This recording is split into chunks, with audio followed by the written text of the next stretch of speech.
Orada o zamanlar elektrik problemi vardı. Şimdi bilgisayarlar, internet, köydeyiz ama köylü değiliz. Herkese selamlar. Ben Oğuzhan Çetin. YouTube kanalıma hoş geldiniz. Anadolu'muzun güzel köylerini bir bir gezmeye devam ediyoruz. Bugün Ortaköy'deyiz. Ortaköy'ün güzelliklerini sizlere göstermeye çalışacağım. Buradaki köylülerle röportaj yapacağız. Köydeki geçim kaynaklarından bahsedeceğiz. Köydeki eski yapı evleri sizlere göstermeye çalışacağım. Köy yollarını, eskiden yaşam nasıldı? Yani eski köyler nasıldı? Bunları sizlere aktarmaya çalışacağım. Hep birlikte o zaman videomuz başlasın.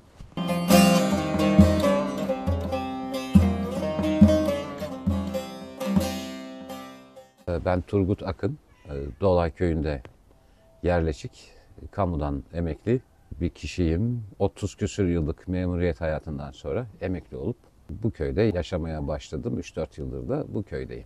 İşte burası aynı işte eski evler ama değişim görmüş. Nasıl değişim görmüş? Bu alt kat betonarme gördüğünüz yer burada tahtalarla falan kaplıydı. Ahır. İşte odunluk, samanlık falan olarak kullanılan bir yerdi burası. Şimdi artık yeni nesilde, yeni zamanda burası. Gel. Ya buradan başlayayım. İşte buralar odunluk, samanlık olarak kullanılan yerler.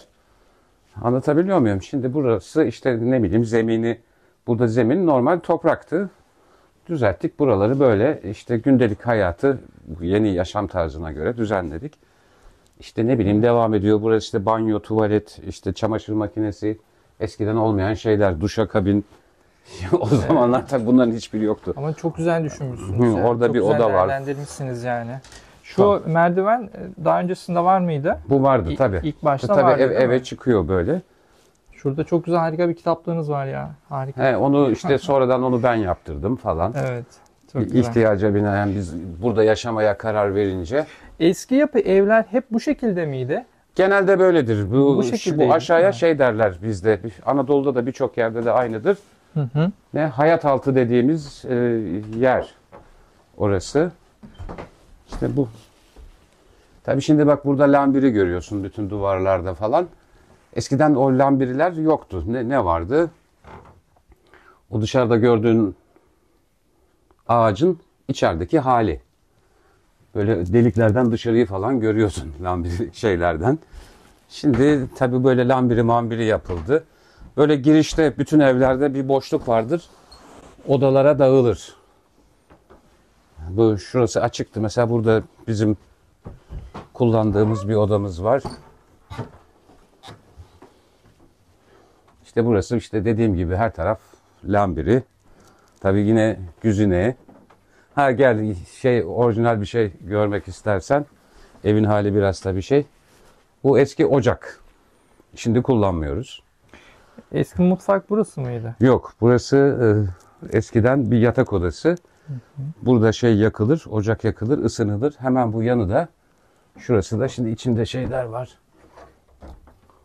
İşte bir şeyler asıyoruz falan. Burası hamam. Ne kadar görebiliyorsun bilmiyorum. Burada duş alınırmış. Evet. Yani anlatabiliyor muyum? Burada yanar, buranın sıcaklığı burayı etkiliyor falan. Evet. Çok Şimdi ilginç buralar aslında tabii elden geçti şunlar. Bu işte. hamam yani oradaki yanan ateş bir suyu Burayı ısıtıyor. Hı. Tabii burada su da ısıtıyorsunuz. O eski işte düzenekleri Evet. var.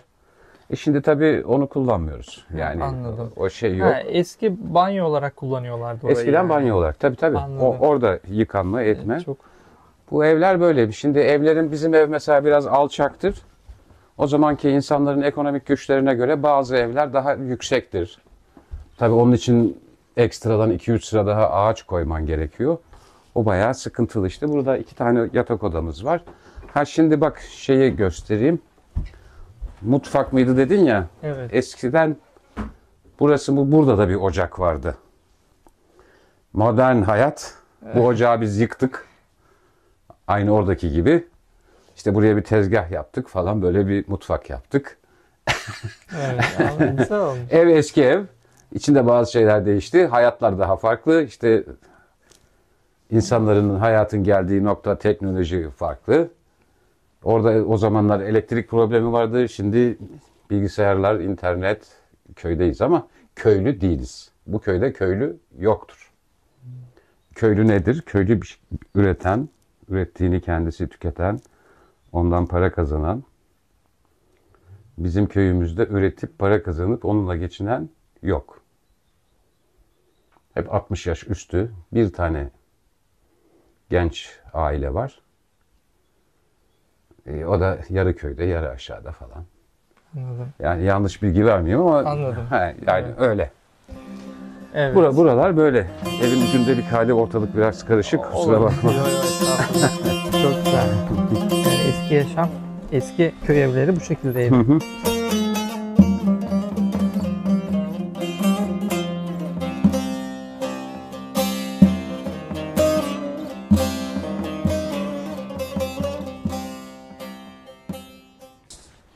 Ya şimdi burada ayakta kalan işte ambarlardan birkaç tanesi. Bize çok yakın bir komşumuz da hala ayakta duruyor. Onu göreceğiz. İşte vakti zamanında, yani çok eski de değil. Bundan 50-60 yıl öncesine kadar, 40 yıl öncesine kadar insanlar ürettikleri işte buğdayı, arpayı, mısırı neyse yabani hayvanlardan, işte bir takım kemirgenlerden falan korumak adına bu ambarları yapıyorlar ve buralarda muhafaza ediyorlar. İşte bugün ayakta kalan nadir, yani bu köydeki nadir birkaç örnekten bir tanesi.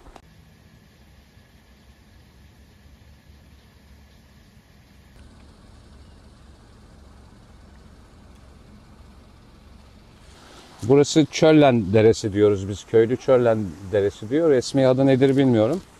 Şu yukarıdan, şu dere yatağından, su yolundan doğru gelen su burada küçük çaplı bir şelale oluşturuyor.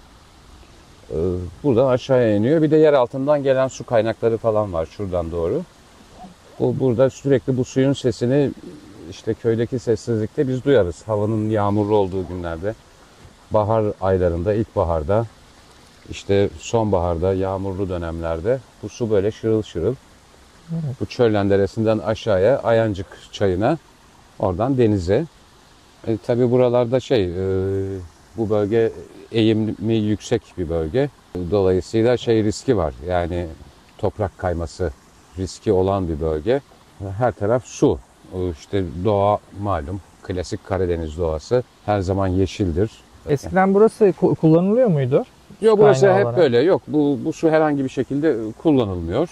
Bu işte yağmur suları, akarsular, yer altından gelen sular herhangi bir şekilde kullanılmıyor. Yani bunların düzenlenmesi açısından falan işte kamu yönetiminin yaptığı bir plan, proje var mıdır? O konuda da bir bilgim yok. Bakın suyun aktığı yeri görebiliyor musunuz? Bakın suyun geldiği yer. Yağmur suları o dağdan geliyor, iniyor oradan. Buradan bu şekilde bir hortum koymuşlar buraya. Böyle akıp gidiyor. Yerleşiklik her geçen gün düşüyor. Son dönemde işte bizim gibi emekli olanlar. Yani köye gidip yerleşen ama köylü olamayan, olması da mümkün olmayan. İşte burada daha rahat, daha ekonomik bir hayat geçirmeye çalışan insanlar var. Şu fareden korunmak için yapılan taş bu değil mi? Evet, evet. Evet, bu taşlar. Bu yöreye özgü taşlardır bunlar. Bunları özellikle koyuyorlar. Aşağıdan yukarı bir kemirgen, işte faredir, sıçandır neyse çıkmasın yukarı diye. Bunun üstüne tabii tamamıyla el işçiliği, bak yılların verdiği bak kırılmış. Evet, orası. Tabii bunlar eski. Bu ne ağacı Turgut abi? Bunlar genelde benim bildiğim kadarıyla meşe. Senin dediğin işaretler şunlar. Benim şunlar yani tabii. çok güzel yapmışlar ya. O zamanki ustaların bak balta işareti yapmış şuraya. Evet. Şuraya bir testere işareti yapmış. Testere bu sanırım. Tabii. Balta işareti. Yani bir de bunu yapmak da hemen kolay bir şey değil. O zaman tabii makine yok. Hemen de basamıyorsun. El işçiliği. Yok yani bu ağaçları falan öyle hızarla biçilmiş ağaçlar değil bunlar. Evet. Bunlar baltalarla düzeltilmiş ağaçlar. Evet. Fırın var. Kullanılmıyor tabii artık, şimdi onu kullanacak insan yok. Ama o fırınlar çok önemli. Niye önemli? buradaki iklimin nemli olması orada birçok kurutma işlemini, sadece pişirme değil. İşte armut kuruturlar, domates kuruturlar, işte ne bileyim kurutulması gereken, şimdi aklıma gelmeyen herhangi bir mahsul o fırınlarda kurutulur. Yani kışa hazırlık adına. Çünkü burada güneşte bir şey kurutamazsın. Karadeniz. Yani Güneydoğu Anadolu'ya, Ege'ye falan benzemez. Nemli iklim. Evet. Şimdi tabii bunlar yok. İşte ne bileyim tarhanalar oralarda işlemden geçer. İşte pekmezler yapılır falan. İşte bugün de ağzı kapalı, işte çalı çırpı koymuş. Evet. Tabii o zamanlar bu evde bilmiyorum kaç kişi vardı. En az bir 9-10 kişi varmıştır. Bütün o insanların iaşesi, işte paraya erişim, yani parayla yürüyen bir hayat yoktu vakti zamanında. Çok nadir. Ne yapacaksın? İşte buralarda öküzlerle, dövenle falan elde ettiğin ürünü. Bak bir tane de orada var. Ambar. Evet. Onu da dışını şeyle, işte yeni nesil metal bir şeyle kapatmışlar.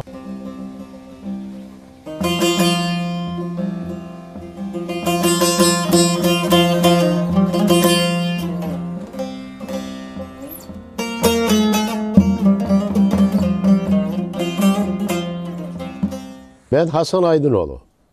Evine maaş giren, para giren işte 5-6 kişi. Diğerleri hep kara sapanın arkasında çift sürmekle, buğdayını, mısırını ekmekle, Hep öyle. dövenle, harmanında onu çevirerek, sözüm ona öküzlerle inceltip, toplayıp, yıkayıp, kimini ambar dediğimiz ambara yıkayıp, kurutup, değirmende onu un haline getirip evinde ekmek yapan, keşkekliğini döven, buğday keşkeğini, mısır keşkekli, mısır ekmeği, bunlar hep kendi emeğiyle, gücüyle, Hep gücüne Tabii. ya, hep gücüne. abi bedenle, Çok güzel anlattın abi. tabii bedenle yani bu. Şimdi nerede? Şimdiki gençler 2000 lira yevmiye vereceğim, işim var diyorsun gelmiyor, kahveden kalkıp gelmiyor. O zamanları birlik beraberlik vardı, birbirine yardım, imeci. Eski adıyla imeci mahiyetinde birbirimize hep yardımlar. Ya dün bunun zaman öyle işimde, vardı yarın ya. benim işimde birlik İmeci. beraberlikler vardı. Şimdi orak biçilecek. Yani buğday kesilecek. En azından 50-60 kişi. Ondan sonra öbür gün bunun yerine gidilir, biçilir. Yani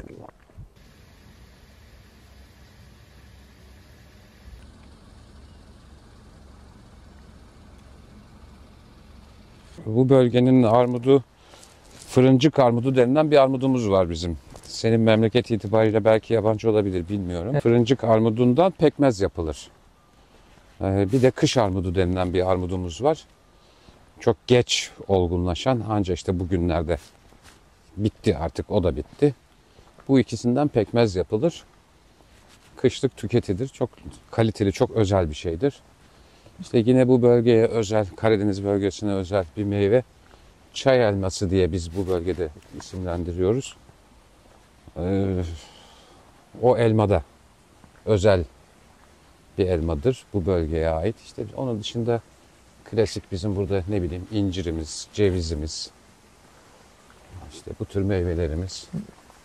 Dağlarda kestane var mı? Kestane tabii. Çok kestane. Şu ileriye doğru mesela kestane yüzü denilen bir bölge var. Niye kestane yüzü diyorlar? Kestane ormanı gibi. Ama son 3-5 yıldır kestanelerde bir hastalık var. O rekolte çok düşük. Gal arısı diyorlar herhalde. İstilacı bir tür. Yani Kestane alamıyoruz. O belli. Bir Evet. hastalık var. O da belli. Ama tam olarak nedir? Onu ziraatçılar, bu işle ilgilenenler bilirler. Ciddi bir şey var. Problem var kestanede. Evet. O çok kötü. Çünkü bu bölgede insanlar arıcılık yapmaya çalışıyorlar. İşte kestane balı denilen bir tür bal üretmeye çalışıyorlar. Onu da nereden alacaklar? Kestane ağacından. O arı o şeyi kestane ağacından alacak. Özü. Ama ağaçlarda problem var. Çok ciddi bir kısmı ağaçların kuruyor. Gözümüzle görüyoruz onu. O üzüntü verici bir mücadele görünürde, yani bizim gördüğümüz bir mücadele yok. Bugün itibariyle üretime yönelik, işte arıcılık olsun, bal üretimine yönelik olsun, buralarda bir iyileştirme çalışması falan da yok. İşte kestane popülasyonunu arttırmak adına, ne bileyim, ormanları daha işte işlevsel hale getirmek adına, işte benim işte kabaca bildiğim bal ormanı denilen bir şey var. Sinop'ta bir iki yerde var, uygulaması var. Buralarda da yapılabilir. Doğal kestane toprağı buralar. Ama bırak üretmeyi, geliştirmeyi, mevcut ağaçların çoğunu kaybediyoruz. Geri dönüşümü olur mu, olmaz mı? Bu zaman içinde kendi kendine mi tedavi olur? Veya sırasını mı bekliyor burası tedavi için? Bazı yerlerde mücadele ediliyor o hastalıkla. Ama burada öyle bir mücadele bildiğimiz kadarıyla yok. O da sıkıntılı bir süreç.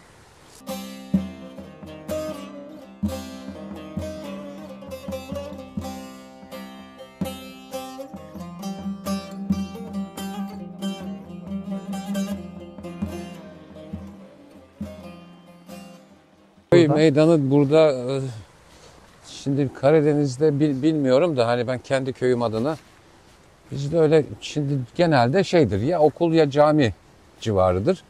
Okulumuz şurada, camimiz yukarıda. Şimdi caminin orada bir şey olursa toplanılıyor. İşte bayramdır, düğündür, cenazedir.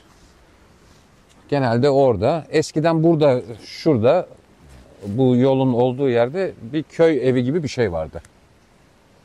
Zaman içinde o da kısımda değil yıkıldı. mi? Tabii buradaydı. Buradaydı. Bir köy evi gibi bir yer vardı. Burası biraz daha geniş. Yani olduğundan- ama köy meydanı olarak değil de bu köy evi gibi bir şey vardı burada. Ben çocukluğumdan hatırlıyorum. Bu yol mol geçince tabii Evet. o da gitti. O köy okuluna da bakabilir miyiz Turgut Yani köy abi? okulu yakın zaten. O Aha. kullanılmıyor. Senelerdir kullanılmıyor. Annem, babam Hı hı. okumaya aşağıya Ayancık'a gidiyorlar. Onlardan sonra gelen nesil, işte bu okul yapılıyor. Bu okulun inşaatında köylüler falan çalışıyorlar.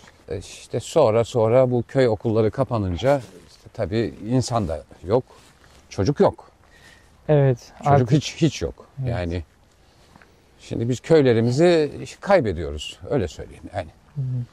ne yapmamız lazım Turgut abi iyileştirmek için? Tekrardan Vallahi insanların köye bilmiyorum yani, dönmesi çok için. kafa Yormak gerekiyor değil mi? yorulması gerekiyor. Bu işin bir mühendislik hesabı gibi bir hesabının, kitabının yapılması gerekiyor. Evet. Uzmanlık gerektiren şeyler. Yapılması gereken şey şu. Bilmiyorum, ben kabaca. Bu köyün üretime geçmesi lazım. Hani burada ne üretilir, ne olur? Evet. Çok doğru. Bu köyü köy yapan, burada köylüyü tutan şeyler eskiden olması şeydi, lazım. bu fabrikadaki, yine köyde de üretim vardı ama fabrikaydı. Evet. Fabrikadan öncesinde herkes işte hayvanıyla, şununla bununla üreterek geçiniyordu. Onun orada kalması, aynı yere geri dönülmesi söz konusu değil. İleri aşamada ne olur? Şimdi burada makineli ziraat yapmaya uygun büyük arazi yok. İşte şurası bir arazi. Düşün, küçücük. Çok küçük bir alan. İşte şurası aşağıya doğru şöyle eğimli. Başka bir arazi. Yani kaç dönüm? 2 dönüm, 1 dönüm. Anlatabiliyor muyum? Evet. Yani burası için işte kimse bir traktör alıp da ben tarım yapacağım, çiftçilik yapacağım demez. Olmaz. Dolayısıyla bunun işte Burada- ne bileyim, ormana dayalı bir şeyler olması lazım. Evet. Burası orman bölgesi. Bu orman köyü. Köy okulu şurası herhalde. Aha, bu. Benim kuzenim var burada, okumuş. İşte o da artık 50'li yaşlarında. Kaç yılında yapılmış acaba bu köy okulu? Vallahi bilmiyorum ki, işte Üzerinde benim yazıyor annemle mu ki? babam aşağıya gitmiş. Demek ki kaç yıl? 60'lı yıllar falan olması lazım. Evet. Hala burada aktif köy okulu var. Şu yukarı köy mü, Şimdi aşağı köy olması aşağı lazım. köyde var. Aşağı Orada bir köy tane. zaten bu bölgedeki köylere hiç şey değildir, benzer değildir. Evet. Böyle evler falan hepsi bir arada. Gördün Hı hı. mü bilmiyorum. Ben gördüm, gittim oraya. Bizim da. köye falan benzemez. Hı hı. Bayağı bir kalabalık orası. Orada okul da var, çocuk da var. Evet. Onun gibi öyle kaç tane köy var bilmiyorum. Bizim Ayancık şeyi dahilinde. Bak şimdi buradan görüyorsun işte ne kadar şey. Hı hı. Bak oralar hep köy. Yani. Yukarılar değil mi? Tabii hep köyler onlar.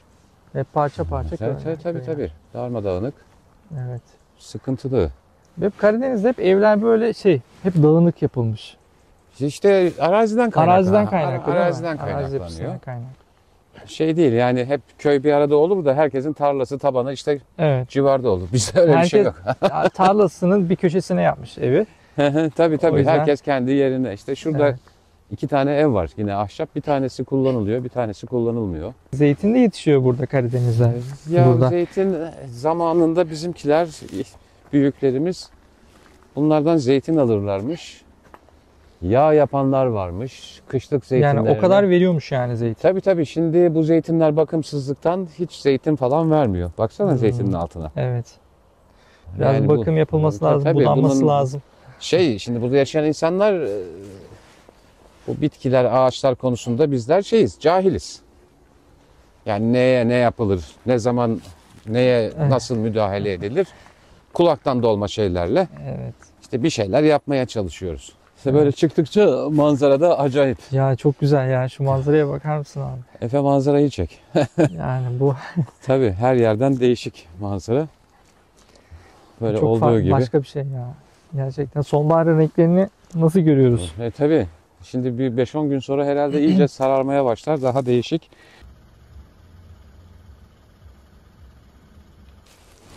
Tamam at ağzına korkma. Evet. Bu yöreye has bir şey mi? Karadeniz bölgesinde hep var Ben mı? başka bir yerde Bu görmedim. bilginin? Yani birçok yer gezdim. Hı hı. Bilmiyorum. Evet, çok lezzetli.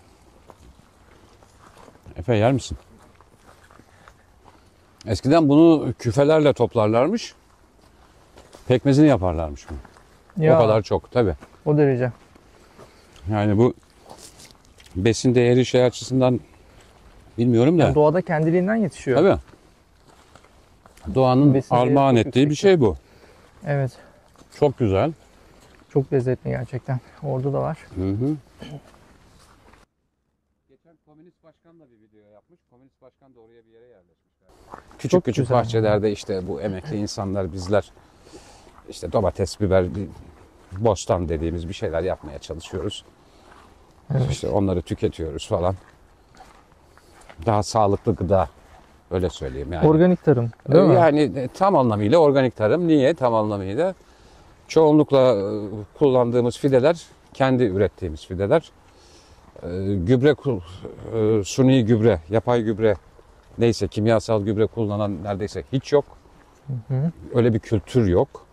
Hayvan gübresi mi kullanıyorsunuz? Hayvan gübresi kullanılır veya yeni kumpas dediğimiz bu bahçeleri temizlediğimizde işte onda emeklilerin buraya getirdiği bir şey. O bahçe artıklarını yığıntı haline getirip onları gübreleştirip Hı. yani dolayısıyla burada elde ettiğimiz ürünün tadını biz pazardaki ürünle mukayese bile edemiyoruz. Çok daha lezzetli oluyor değil mi? Tabii Ürettiğiniz ürünler. çok farklı. Evet. Çok farklı ve sıfır kimyasal. Evet. Hiç İlaç yok. ilaç yok, hiçbir şey yok. Tamamen çok organik. nadirdir yani. Çok ciddi bir hastalık olup da emeğim ziya olmasın diye gidip bir ilaç alıp sıkan falan çok nadirdir. Hı hı. İşte sağlıklı yaşam aslında öyle olması lazım. Ya Kendi bir yandan da üreteceksin, tabii o da doğandan. hani bizimkisi gündelik tecrübeye dayalı. Ama ne var? İşte verim düşük tabii. Özellikle meyvelerde. Hı. O eski nesil gibi çok bakımını da bilmediğimizden budamasını şunu bunu meyveleri de doğru düzgün yapamıyoruz. Yetiştiremiyoruz aslında işin doğrusu. Burada çoğunlukla hangi meyveler var? Şimdi Köyde. burada incir var, armut var. Mesela armut sürekli dikilir, gençleştirilir. Çünkü o pekmez olayından dolayı bu yöre insanı o meyveyi iyi bilir. İşte ceviz, insanlar dikiyorlar ama cevizlerde belli bir kaliteye ulaşmak çok zor. O nedendir bilmiyorum. İşte elmadır, ne bileyim, kızılcıktır, duttur. Bu tür Evet. şeylerimiz çok. Bunları kullanıyoruz.